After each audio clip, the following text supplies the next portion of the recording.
আপনারা পেজটা দেখতেই পাচ্ছেন।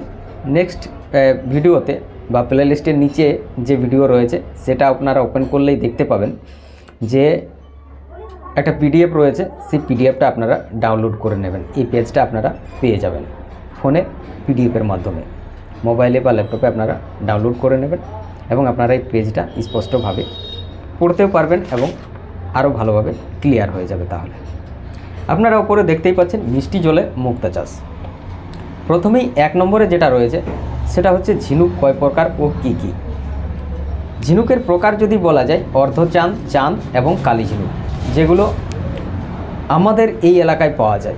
এক কথায় যদি বলি যে আমরা ভারতবর্ষের পশ্চিমবঙ্গের পুরুলিয়া জেলার বাসিন্দা, তো আমাদের এলাকায় যে ঝিনুকগুলো অ্যাকচুয়ালি পাওয়া যায়। এবার আপনাদের মনে আরও বিভিন্ন রকম প্রশ্ন হতেই পারে যে সমুদ্রে বিভিন্ন ধরনের দেখতে পাওয়া যায়, সেগুলো কি কোয়ালিটি বা কী রকম, সেগুলোতে আসবো না। অ্যাকচুয়ালি আমাদের এলাকায় বা আমাদের পশ্চিমবঙ্গের মধ্যে যে সকল ঝিনুক প্রাকৃতিকভাবে পাওয়া যায় সেই ঝিনুকগুলোর ডিটেলসই এখানে দেওয়া রয়েছে। আপনারা নিজে পিডিএফটা পড়েও বুঝতে পারবেন। প্রথমেই রয়েছে অর্ধচাঁদ।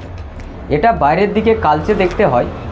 এটি 4 বছর পর্যন্ত বেঁচে থাকে আর এটিতে মুক্তো তৈরি করা সম্ভব নয়। মানে আপনারা বুঝতে পারছেন এই যে অর্ধচাঁদ ঝিনুকটা, এটা আসলে কোন ঝিনুক? এটা হচ্ছে এই ঝিনুক যেটা আপনারা ছবিতে দেখতে পাচ্ছেন, এই ঝিনুকটা। এইবার এতে মুক্ত চাষ সম্ভব নয়, মানে বুঝতে পারছেন এর মধ্যে চাষ করাই সম্ভব না। তবে একেবারে সম্ভব নয় এটা নয়। আপনি যদি 100 ঝিনুক সার্জারি করেন হয়তো আপনার 5টা থেকে 10টা বেঁচেও যেতে পারে। কেন বলি? কারণ আমি এর ওপর একটা এক্সপেরিমেন্ট করেছিলাম। তো টোটাল 46টা ঝিনুক অপারেশন করেছিলাম, যেখান থেকে 3টে ঝিনুক বেঁচেছিল এবং 3টেতেই যে মুক্ত হয়েছিল তা একদম টপ কোয়ালিটির গোল মুক্ত হয়েছিল।